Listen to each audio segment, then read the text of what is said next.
Royal এনফিল্ডের cocopeat থেকে নতুন একটি ভিডিওতে আপনাদেরকে জানাচ্ছি শুভেচ্ছা এবং স্বাগতম দর্শক বন্ধুরা। এই মুহূর্তে বাংলাদেশের টক অফ দ্য কান্ট্রি বলা যায় হায়ার সিসি বাইক। যদিও হায়ার সিসি বাইক বাংলাদেশে আগা শুরু করেছে, কিন্তু বাংলাদেশের শাহিদার শীর্ষে যে এই বাইকটি অবস্থান করছে সেই বাইকটি সে রেন্টে নিয়ে আজকে একটু ফুল ভিডিও দেবো আপনাদের। তো কারণ হচ্ছে গিয়া সত্যি কথা যেটা আমি না, শুধু বাংলাদেশের ম্যাক্সিমাম বাইকারেরই 90% বলা যায় পছন্দ এবং ক্রাশ বলা যায় হচ্ছে যে রয়্যাল এনফিল্ড। সেক্ষেত্রে আমি যখন হাতের কাছে এটি পাইলাম, তো আমিও ওই ভিডিওটা করার সুযোগ হাতছাড়া করলাম না।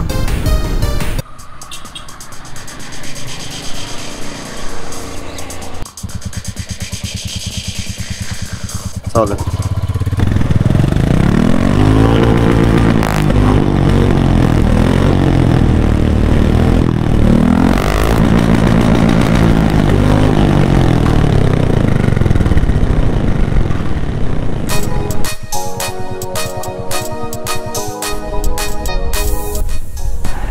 এই বাইকটি মূলত তার সাউন্ড এবং ক্লাসিক লুকের জন্য এদেশের প্রত্যেকটি বাইক প্রেমীদের মনে স্থান করে নিয়েছে। চলুন তাহলে আপনাদেরকে এই বাইকের ফুল স্পেসিফিকেশন নিয়ে একটা পুরো ধারণা দিয়ে আসছি।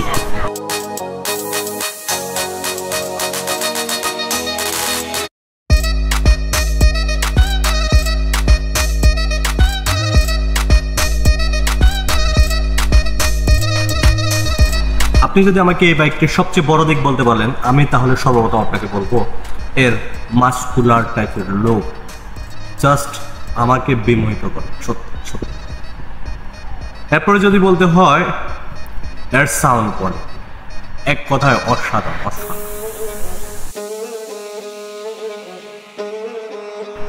এর আরেকটি আকর্ষণীয় দিক হচ্ছে ইঞ্জিনে খোদাই করা রয়্যাল এনফিল্ডের এই লোগোটি। ক্লাসিক 350-র এই গ্রাফিক্সটি এই বাইকটিকে অন্যান্য বাইক থেকে টোটালি আলাদা একটা লুক দিয়েছে।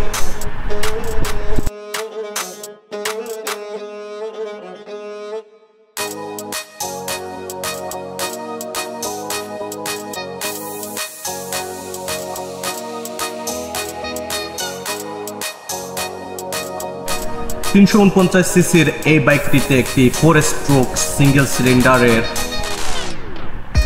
স্পার্ক ইগনিশন টাইপের ইঞ্জিন ইউজ করা হয়েছে।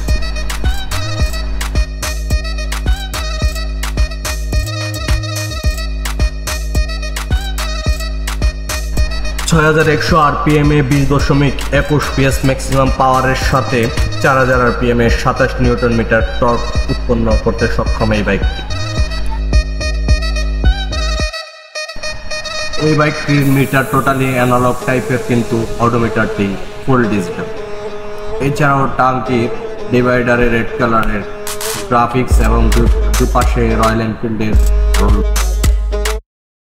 পাশে রয়্যাল এনফিল্ডের লোগো সংযুক্তিটা ছিল দেখতে সত্যি অসাধারণ।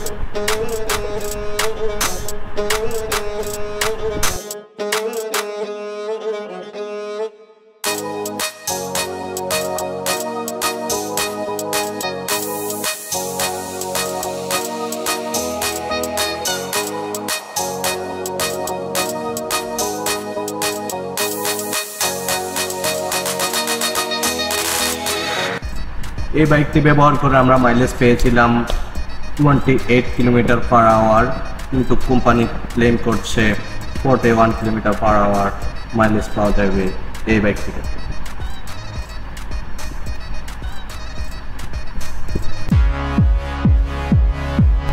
ক্লাসিক 350 সিসির এই বাইকটিতে সামনে এবং পিছনে ডিস্ক ব্যবহার করা হয়েছে, সেই সাথে double channel ABS। 13 litre fuel capacity থাকাতে এর থেকে এক্সট্রা কিছু সুযোগ সুবিধা পাওয়া যাবে। এছাড়াও এর ট্রিপ মিটারটি রয়েছে অ্যানালগ এবং ফুয়েল ইনজেক্টরের কোনো সিস্টেম এই বাইকটিতে নেই। নেভিগেশন অ্যাসিস্টের সাথে সাথে রয়েছে এর এক্সট্রা কিছু সুবিধা। এই বাইকের অনেক গুণগান তো গাইড।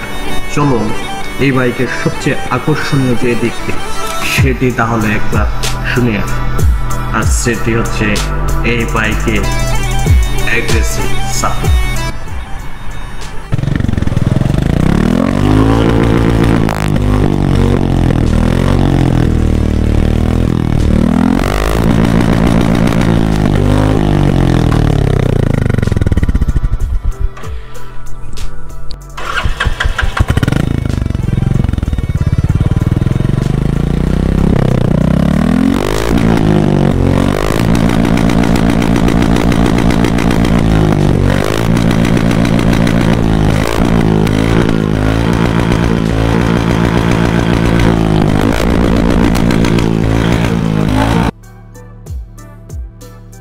অনেক তো গুনগান গাইলাম, চলুন এবার একটু অফরোডিং করি, দেখে আসি কি অবস্থা।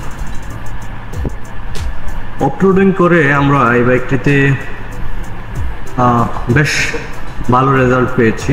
অ্যাকচুয়ালি এই বাইকটির বডি ওয়েট ছিল অনেক বেশি, যার কারণে হচ্ছে যে ভাঙা রাস্তার যে জাকিগুলো, এছাড়া সাসপেনশনে খুব পজিটিভ সাড়া দিচ্ছিল, যার কারণে হচ্ছে যে বডিতে কোনো ধরনের প্রেশার বলেন বা কোনো ধরনের ভাইব্রেশনের যে ফিল, এটা হয়নি। আপনারা সেটা লুকিং গ্লাস দেখলে বুঝতে পারবেন। আমাদের আজকের ভিডিওটি ছিল এ পর্যন্ত, সেই সাথে আপনাদেরকে এই ভিডিওটি দেখার জন্য অনেক অনেক ভালোবাসা জানিয়ে সাথে একটি রাইড দিয়ে আজকের ভিডিওটি এখনই শেষ করব। সে পর্যন্ত ভালো থাকবেন, সুস্থ থাকবেন, অনেক অনেক